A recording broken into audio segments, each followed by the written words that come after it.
गांजा तस्कर करने वाले गिरोह का मुख्य आरोपी तेलंगाना से गिरफ्तार। ऐसी में कुछ सवाल है, जानने के लिए सुने समाचार। मुंबई क्राइम ब्रांच अमली विरोधी पथक की बांद्रा यूनिट ने अंतर्राज्यीय गांजा तस्कर गिरोह के मुख्य आरोपी अजय राम अवतार चौरसिया को तेलंगाना से गिरफ्तार। वो पिछले कई दिनों से फरार चल रहा था।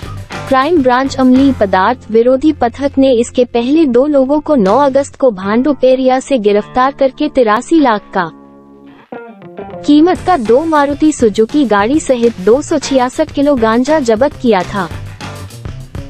आगे की जांच में अजय चौरसिया का नाम सामने आया, जो 2022 से थाने, राजस्थान, मध्य प्रदेश, उत्तर प्रदेश में जगह बदल कर रह रहा था।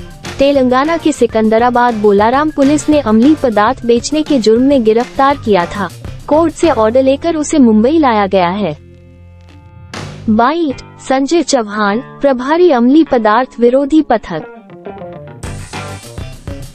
ऑगस्ट 2022 मध्ये anti narcotic cell unit Bandra, crime branch Mumbai police यांच्याकडून भांडूप पूर्व या ठिकाणी 2 आरोपितांना अटक करण्यात आली होती। नमूद 2 आरोपितांकडून 2 एसएक्स फोर्स गाड्या जप्त करून त्यांच्याकडून 266 किलो गांजा हा मुद्देमाल जप्त करण्यात आला होता। सदर आरोपीला दोषारोप सादर करून त्यांना मान्य सध्या ते न्यायालयीन कोठडीत आहेत। नमूद गुन्ह्यातील मुख्य आरोपी हा अजय चौरसिया असून अजय चौरसिया हा आपले स्वतःचे अस्तित्व लपून उत्तर प्रदेश, राजस्थान, मध्य प्रदेश व महाराष्ट्र या ठिकाणी राहत होता।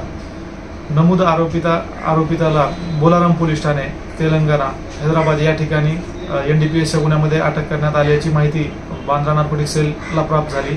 त्यामुळे सदर आरोपितास त्या ठिकाणाहून ताब्यात घेऊन मुंबई या ठिकाणी आणून त्यास अटक करण्यात आलेली आहे। अटक आरोपिताने आतापर्यंत 6 ते 7 गुन्हे केलेले आहेत। तसेच त्याच्याकडून आतापर्यंत एकूण 1424 किलोग्रॅम गांजा हा मुद्देमाल जप्त करण्यात आलेला आहे। नमूद आरोपिता हा मुंबई, ठाणे व मुंबई उपनगर या ठिकाणी मोठ्या प्रमाणात गांजाची तस्करी करतो। सदर आरोपिता सध्या पोलीस कोठडीत असून त्याच्याकडून नमूद गुन्ह्याबाबत अजून काही माहिती प्राप्त होते का याचा तपास चालू आहे।